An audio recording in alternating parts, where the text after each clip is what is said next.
must also have your spiritual senses open. Just like we have the ability to taste in the natural, we should also be able to taste in the spirit. That's why in Psalms 34 it says, "Oh, taste and see that the Lord is good." Okay? Just like you see in the natural, you should also be able to see in the spirit. Paul said in Ephesians chapter 1, "I pray that the eyes of your understanding be open," or the eyes of your heart be open. So your spiritual eyes need to be open as well. And Jesus said in Matthew 13, "He that have an ear, let him hear what the Spirit of the Lord is saying to the church." So just like your natural ear is open, your spiritual ear needs to be open. Even your olfactory sense, how you smell. Some things that you can sense by your smell in the prophetic dimension. You can smell when demons are around, the presence of demons. Demons have an odor, just like God's presence have an odor.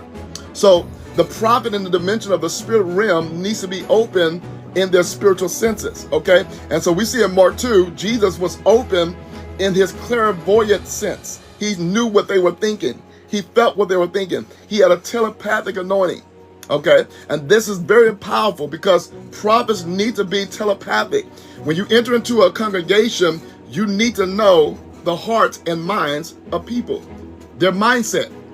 Because if you're going to transform their mindset, you need to know what you need to uproot first, okay? And so in Mark chapter 3, verse 4 to 5, we see another principle.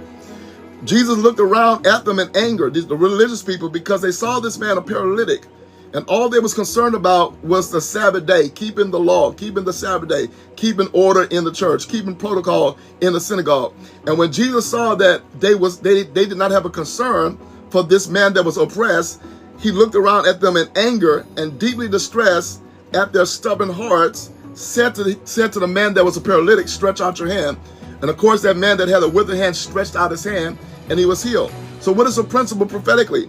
Prophets, true prophets, get angry when there's no compassion shown to the afflicted.